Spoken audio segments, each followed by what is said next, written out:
sinyal.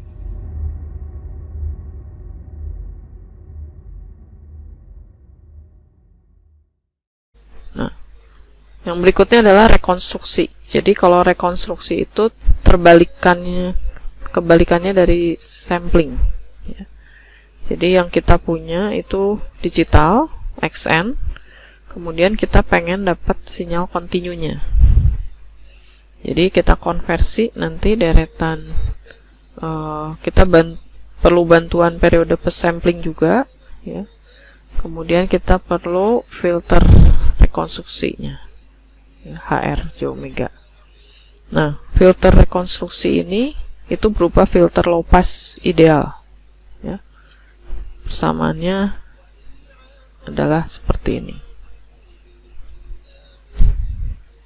Nah, yang berikutnya, nah ini kalau di sini pada domain frekuensi bentuknya persegi seperti ini, itu kalau kita bekerja di domain waktu, maka sinyal persegi ini menjadi bentuk sinyal sync seperti ini. Jadi sinyalnya kita lakukan ada perbaikan. Nah, rekonstruksinya sendiri kita lihat seperti apa.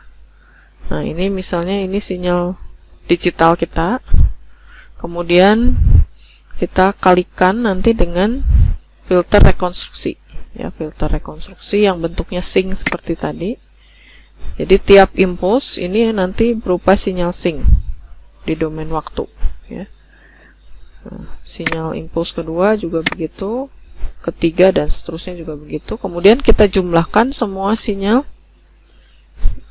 sync tadi sehingga dapat seperti ini. Nah, ini adalah sinyal digital yang sudah ada menjadi sinyal analog. Nah, pengolahan sistem secara digital itu seperti apa, ya? Nah, di sini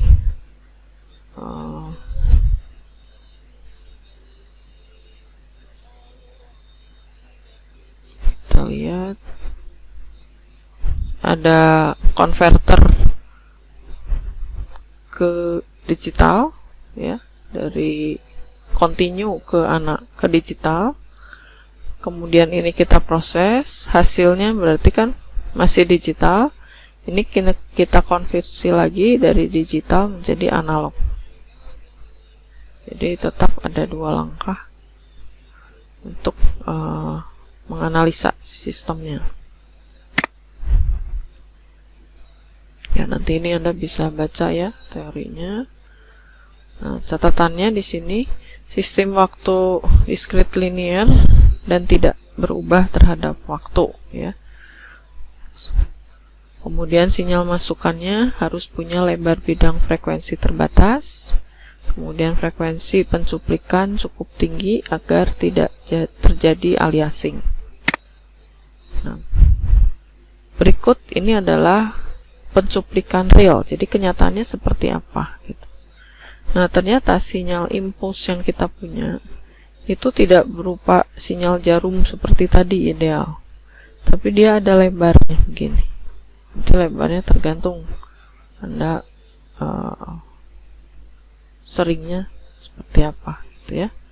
Nah, di sini sinyal impuls kita bentuknya jadi kayak kotak begini, ya, walaupun atasnya masih mengikuti, tapi dia bentuknya seperti kotak di sini.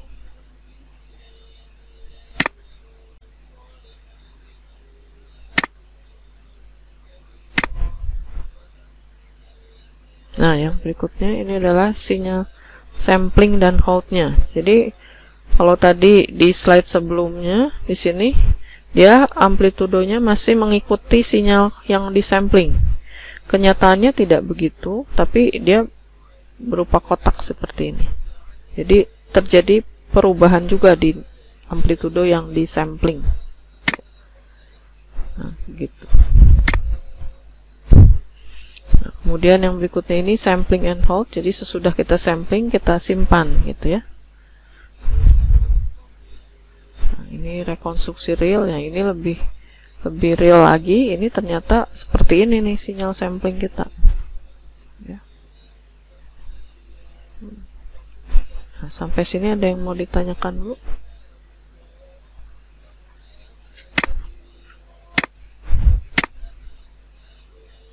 Nah, sampai sini ada yang mau ditanyakan?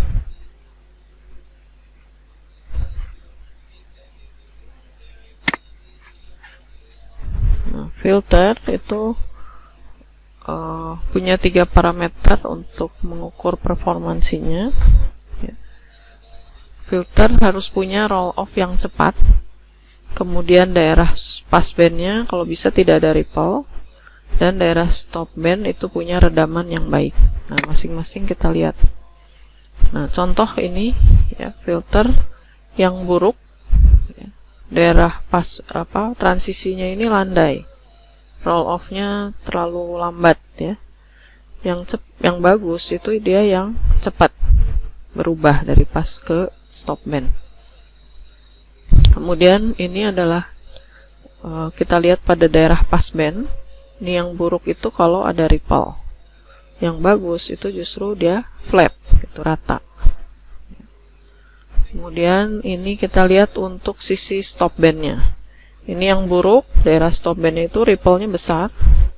Ini yang lebih baik itu ripple-nya lebih kecil. Nah, tapi nanti sesuaikan saja dengan kebutuhan filternya. Kita mau pakai yang mana, gitu ya.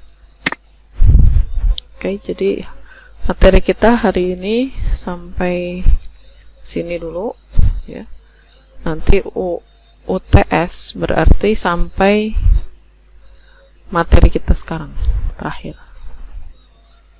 Minggu depan sudah UTS kan ya. Kita minggu kedua rasanya ya.